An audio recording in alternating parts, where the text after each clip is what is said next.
Hello friends, AVK happy ಐಡಿಯಾಸ್ಗೆ ಸ್ವಾಗತ. ಇಂದಿನ ವಿಡಿಯೋದಲ್ಲಿ ನಾನು ತಮಿಳುನಾಡಿನ ಮತ್ತೊಂದು ಪ್ರಸಿದ್ಧವಾದ ಮತ್ತು ಅಷ್ಟೇ ಸುಂದರವಾದ ಶಿವ ದೇವಸ್ಥಾನವನ್ನು ತೋರಿಸ್ತಾ ಇದ್ದೀನಿ. ಈ ದೇವಸ್ಥಾನದ ಹೆಸರು ಜಂಬುಕೇಶ್ವರ ದೇವಸ್ಥಾನ. ಇದಿರೋದು ತಿರುಚನಾಪಳ್ಳಿ ಅಥವಾ ತ್ರಿಚಿ ಅಂತ ಕರೆಯುವ ಪಟ್ಟಣದಲ್ಲಿ. ತ್ರಿಚಿ ಅಂದರೆ ನಿಮಗೆ ತಕ್ಷಣ ನೆನಪಾಗುವುದು ಅಲ್ಲಿನ ಒಂದು ದ್ವೀಪ. ಆ ದ್ವೀಪದಲ್ಲಿ ರಂಗನಾಥ ಸ್ವಾಮಿ ದೇವಸ್ಥಾನ ಇದೆ. ಇದನ್ನು ಶ್ರೀರಂಗಂ ಎಂದು ಕರೀತಾರೆ. ಆ ದೇವಸ್ಥಾನದಿಂದ ಅದೇ ದ್ವೀಪದಲ್ಲಿ ಜಸ್ಟ್ 1 ಕಿಲೋಮೀಟರ್ ದೂರದಲ್ಲಿ ಇರೋದು ಈ ಜಂಬುಕೇಶ್ವರ ಟೆಂಪಲ್.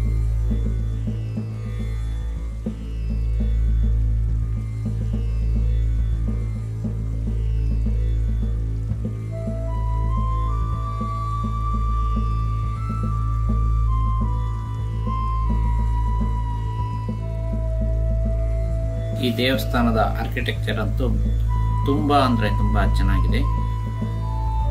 ಇಲ್ಲಿಂದನೇ ನೋಡಿದ್ರೆ ದೂರದಲ್ಲಿ ಗರ್ಭಗೃಹ ಕಾಣುತ್ತೆ. ಹೇಗೆ ಕಲ್ಲುಗಳನ್ನ ಕೆತ್ತಿ ಪಿಲ್ಲರ್ಗಳನ್ನ ಎಷ್ಟು ಚೆನ್ನಾಗಿ ಸಿಮೆಟ್ರಿಕ್ ಆಗಿ ಜೋಡಿಸಿದ್ದಾರೆ ಅಂತ ನೋಡ್ಬೋದು.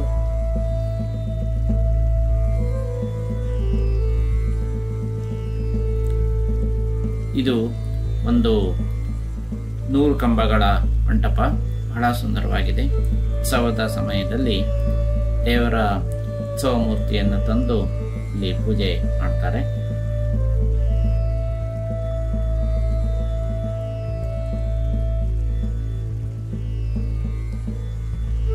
ಹನ್ನೆರಡು ಜ್ಯೋತಿರ್ಲಿಂಗಗಳು ಗೊತ್ತು. ಅದು ಭಾರತ ದೇಶಾದ್ಯಂತ ಬೇರೆ ಬೇರೆ ಸ್ಥಳಗಳಲ್ಲಿ ಇದೆ. ಅದೇ ರೀತಿ ಶಿವನಿಗೆ ಪಂಚಭೂತ ಲಿಂಗಗಳು ಅಥವಾ ಪಂಚಭೂತ ಸ್ಥಳಗಳು ಅಂತ 5 ಲಿಂಗಗಳನ್ನ ಪ್ರತಿಷ್ಠಾಪನೆ ಮಾಡಿದ್ದಾರೆ. ಅದರಲ್ಲಿ 4 ಇರೋದು ತಮಿಳುನಾಡಲ್ಲಿ, 1 ಇರೋದು ಆಂಧ್ರದಲ್ಲಿ. ಹಿಂದಿನ ವಿಡಿಯೋದಲ್ಲಿ ನಾವು ಚಿದಂಬರಂನ ದೇವಸ್ಥಾನ ತೋರಿಸಿದ್ವಿ. ಅದು ಆಕಾಶ ತತ್ವಕ್ಕೆ ಮೀಸಲಿಟ್ಟ ದೇವಸ್ಥಾನ ಆಗಿತ್ತು.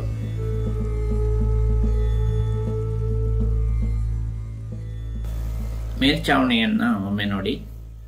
ಎಷ್ಟು ಕರಾರುವಕ್ಕಾಗಿ ಕಲ್ಲಿನಿಂದನೇ ಕೆತ್ತನೆ ಮಾಡಿರುವಂತಹ ಪಟ್ಟಿಗಳು ಬಹಳ ಸುಂದರವಾಗಿ ಕಾಣುತ್ತೆ.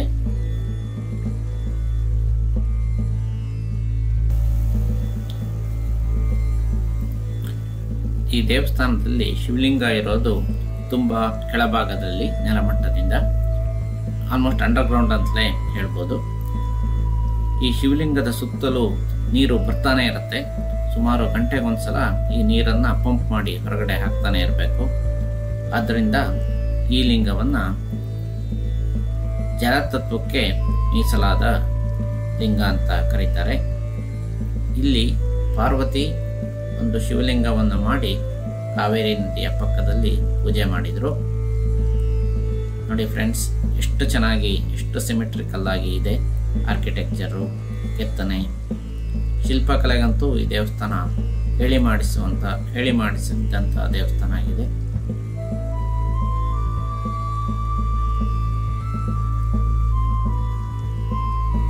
ಪಾರ್ವತಿ ಶಿವನನ್ನ ಇಲ್ಲಿ ಪೂಜೆ ಮಾಡಿ ಶಿವಜ್ಞಾನವನ್ನ ಪಡ್ಕೊಳ್ತಾಳಂತೆ.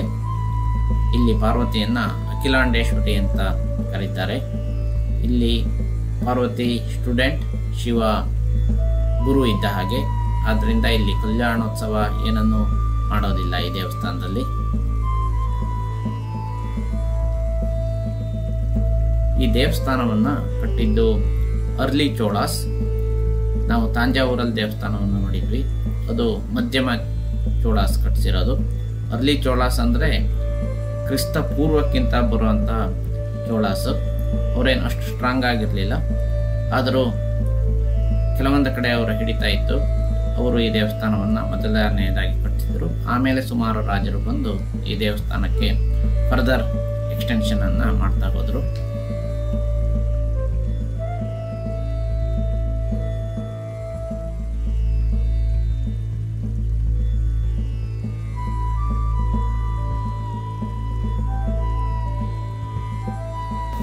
ನಿಮಗೆ ಈ ವಿಡಿಯೋ ಇಷ್ಟ ಆಯಿತು ಅಂತ ಅಂದ್ಕೊಂಡಿದ್ದೀನಿ.